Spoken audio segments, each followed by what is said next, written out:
In this video, I'm going to discuss supply and demand zones and how you can effectively use them in trading. This is a complete guide to supply and demand, and I'm going to discuss every detail, so make sure you watch this video until the end. Otherwise, you'll definitely lose some important points about supply and demand zones and how they must be used in trading. Without wasting any more time, let's get started. Supply and demand are the key factors of determining price. Any price, whether it's anything in your local farmer's market like milk or vegetables, or products made in factories, or metals like gold and silver, or currencies in Forex market or cryptocurrencies. In any market, the price is determined by supply and demand. This video is about trading in financial markets, so we focus on financial markets in this tutorial. Supply and demand are the forces that move the price up or down, and traders who understand the dynamics of supply and demand can better understand the current and the future movements of the price in the market. The supply and demand laws control all financial markets. Actually, all financial markets work on this universal law of supply and demand. Law of demand says the higher the price, the lower the demand. It's an obvious fact, right? Buyers don't want to buy at a higher price, and on the other hand, the lower the price, the higher the demand. Buyers want to buy at lower prices,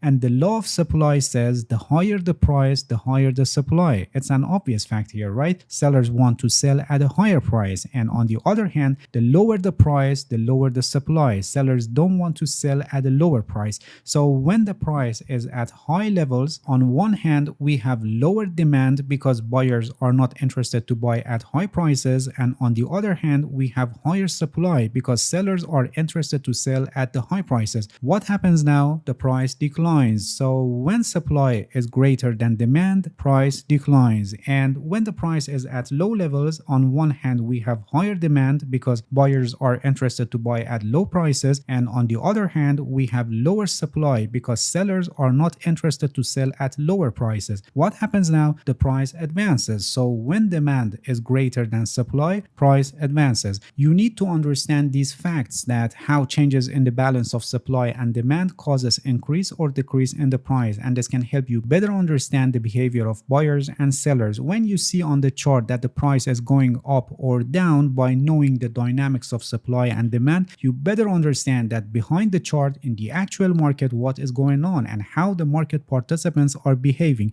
Alright, now let's see how supply and demand can help us with our trading decisions. Here we have two concepts that you must completely understand them: supply zone and demand zone, and you should learn how to correctly identify supply and demand zones on the price chart. A supply zone is the area of price which traders show more interest to sell. Actually, sellers see this area as an overbought level of price, so consider it a great selling potential, and they show the highest selling interest. When the price reaches to the supply zone, the price will drop because besides the immediate action of traders when the price reaches or gets close to the supply zone, there are many selling orders at this zone that get filled when the price reaches to the supply zone, and this high volume of selling brings the price down. For example, on this chart, you can see that whenever the price reaches to this specific zone, sometimes it may wait for a while in the zone and then go back down, or in other cases going down immediately when the price reaches to the supply zone. And on the other hand, a demand zone is the area of the price which traders show more interest to buy. Actually, buyers see this area as an oversold level of price, so consider it a great buying potential, and they show the highest buying interest in this zone. When the price reaches to this demand zone, the price will rise because besides the immediate action of traders when the price is near this zone, there are many buying orders at this level, and when filled, all these buying volumes causes the price to bounce and advance. For example, on this chart, you can see that whenever the price reaches or gets close to this demand zone, sometimes it may stop there for a while and then it advances or immediately advances in other cases when the price reaches to this demand zone. As you can see, supply and demand zones are very similar to support and resistance levels, but there are some small differences between them, which I will completely explain the differences at the end of this video, so make sure you watch this video until the end if you're wondering how supply and demand zones are different from support and resistance levels. Alright, now let's see how we identify supply and demand zones on the chart. Before this, it's important to know different types of supply and demand formations on the chart. Actually, you must be familiar with the patterns that are involved in supply and demand zones. The first category is reversal patterns. The first type is drop base rally, which in this structure, the price declines and moves downward, that is called drop, and then wait for some times to create a base structure. This is actually a demand zone, and finally it advances, and this is called rally here. Many of the times an instant pullback to the demand zone happens, which creates a good opportunity for trade entry.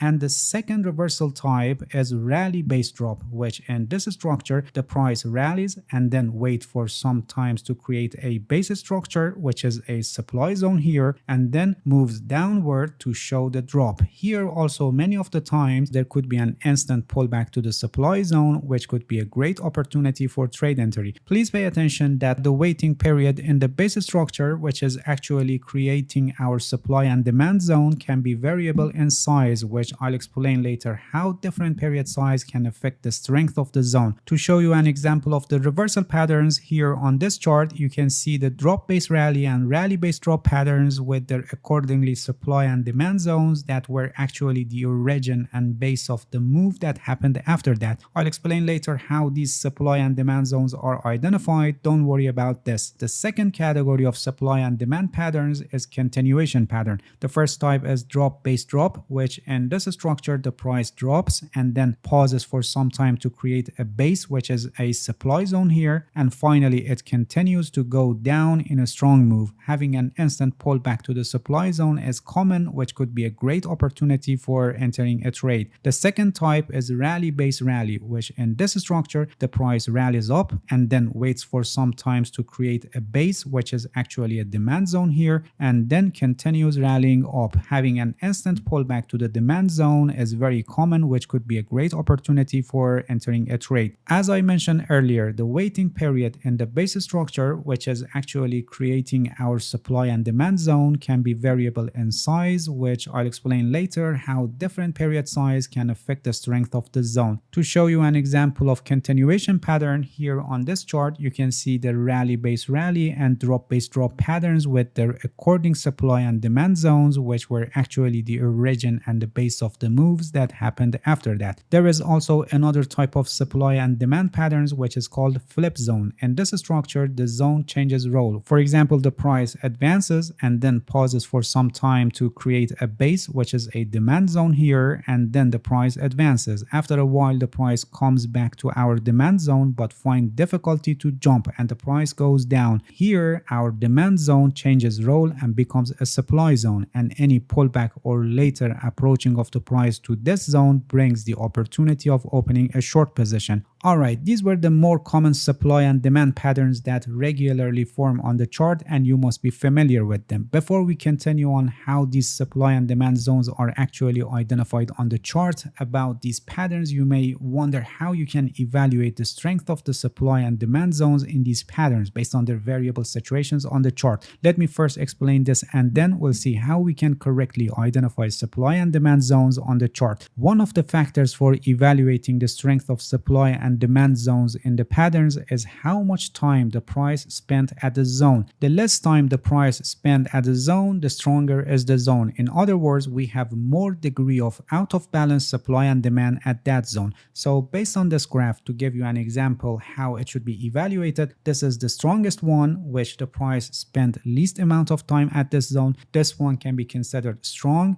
and this one can be considered weak, where the price spent the most in compared to the other two situations. So as a general rule, the less time that price spends at the supply or demand zone, the stronger is that level. Another factor for evaluating the strength of supply or demand zone is the strength of the move after that. The stronger the price moves away from a zone, the stronger is the zone. In other words, it shows more degree of out of balance supply and demand at that zone. To give you an example on how to evaluate, for example, this is the strongest form where we have long candles, short shadows, and the price is moving down strongly. This one can be a strong zone where the price is going down with long red candles, but we have also small retracement or pullbacks in the form of short green candles. And this is a weak zone where the price is going down but with not so much strength. So as a general rule, the stronger the price moves away from a zone, the stronger is the zone. All right, now let's see how we identify supply and demand zones on the chart. The first step in identifying supply and demand zones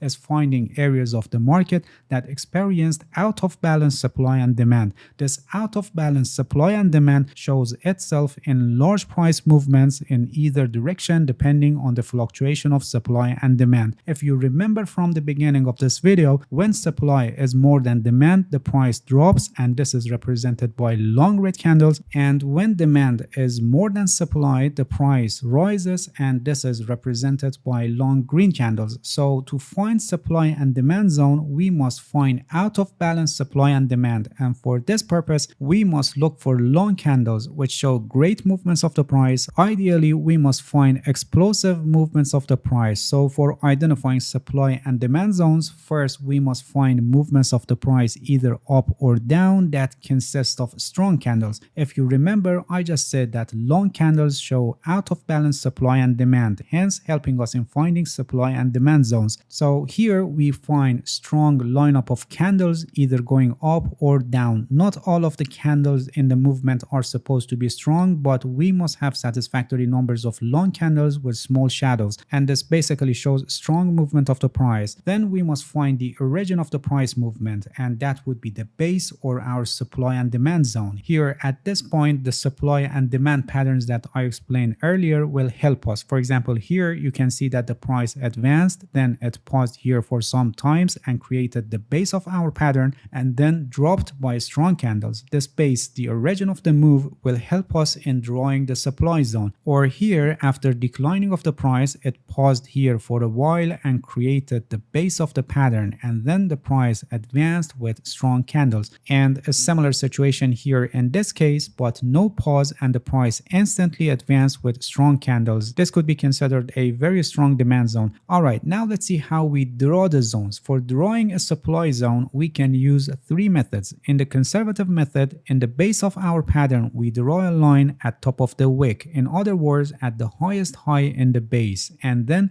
another line is drawn at the lowest body of the base. In other words, among the candles inside the base, we spot the lowest body and draw a line there. In the low risk method, in the base of the pattern, similarly a line at the highest high, and then the second line is drawn on the highest body. In other words, among the candle or candles inside the base, we spot the candle that has the highest body and we draw a line there. And in high risk method, in the base, similarly the first line is drawn at the highest high and the second line is drawn at the lowest low of the candle or candles inside the base. And on the other hand, for drawing a demand zone, we do the opposite. In the conservative method, the first line is drawn at the lowest low of the candle or candles inside the base, and the second line at the highest body in the base.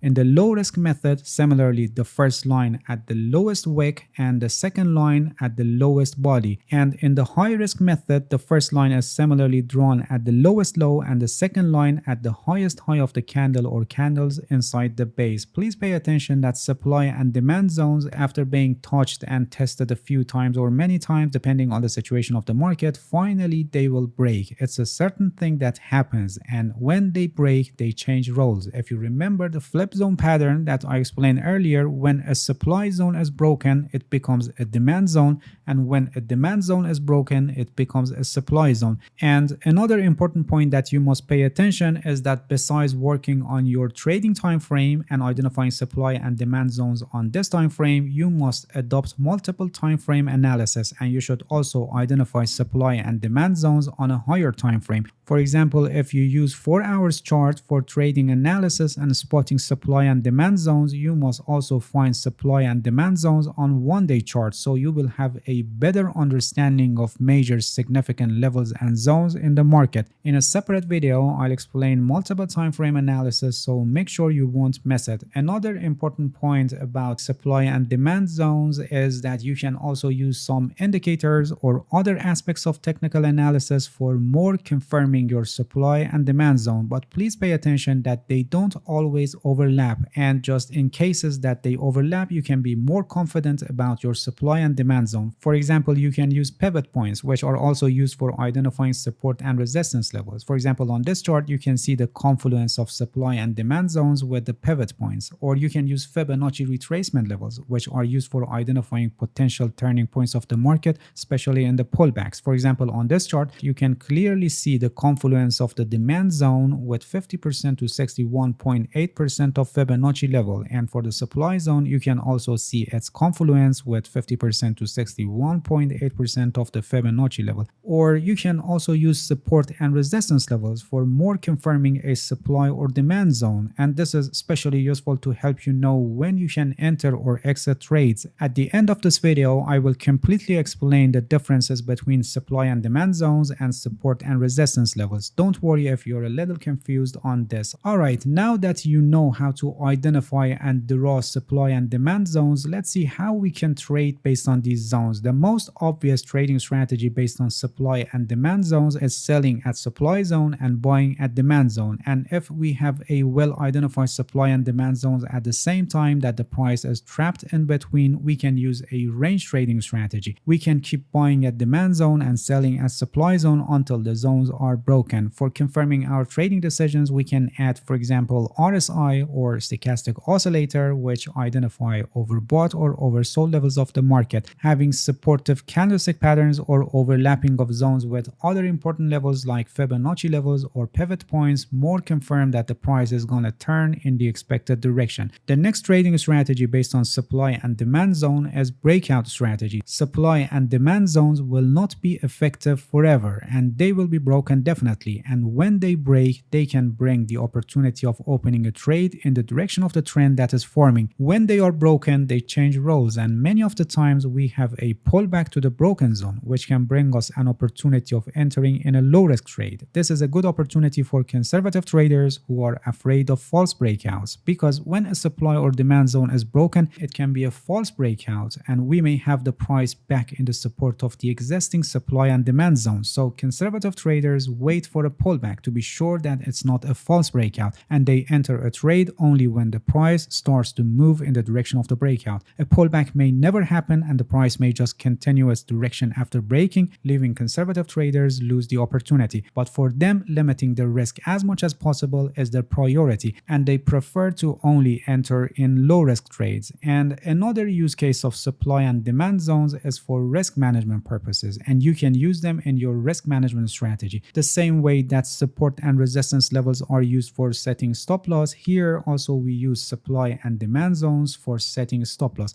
For example, when we sell at supply zone, we can set our stop loss above the supply zone, and if the price is in a range, we can set the target at the demand zone. Similarly, when we buy at demand zone, we can set our stop loss below the demand zone, and we can set the target at the supply zone. Alright, now let me explain the differences between supply and demand zones and support and resistance levels. Supply and demand zones are very similar to support and resistance levels, but there are very small differences that you should be aware of them. The main difference between the two is that supply and demand zones are freshly zones forming on the chart, but on the other hand, support and resistance levels are based on past supply and demand zones. Generally, the differences are in three categories. The first one is appearance on the chart. When we talk about supply and demand zones, they appear on the chart instantly as there are considerable price changes and we identify out of balance supply and demand. Here the focus is on the current situation of the market. In other words, supply and demand zones develop as the chart develops. The newness of the supply and demand zones are emphasized here. But on the other hand, when we talk about support and resistance levels, these levels are formed when the price returns to that level and react the same way that it reacted on the previous occasions on that level. Here we need that level to be touched at least 2 times to form our support or resistance levels. The second difference is reliance on historical price. Supply and demand zones do not rely on historical price. An experienced trader can identify supply and demand zones in real time without exploring the historical price data. But on the other hand, support and resistance levels are completely based on historical price data. Here, a support or resistance level is confirmed only when the price reacts to a particular level at least twice. And the third difference is trading opportunities. With supply and demand zones, we can trade based on them as they develop newly on the chart, and we don't need to refer to historical price data. This brings us the opportunity of trading quickly and not losing good movements of the price happening in the market. But on the other hand, trading based on support and resistance levels are slightly slower because we have to wait until the price returns to that level at least twice, and after that we can be sure that a support or resistance level has formed, and this can cause you to lose some good trading opportunities. These were the differences between supply and demand zones and support and resistance levels, and as I said, the differences are very small and you might think that the difference is not even worth it to talk about it, but if you completely understand what they are and how they are identified, so you know that essentially support and resistance levels are just supply and demand zones that projected forward, and the price reaches to these zones again and again. So although they are very similar, but you can take advantage of these differences by combining them and using them simultaneously, or you can use them separately and benefit from the advantages of supply and demand zones. Alright, that's it. Thank you for watching this video. If you have any questions, feel free to ask and leave a comment for me. I'll answer your questions as soon as possible. If you haven't subscribed to my channel, please subscribe and hit the bell so you get the notifications of my new videos. See you guys in next video and good luck with your trading.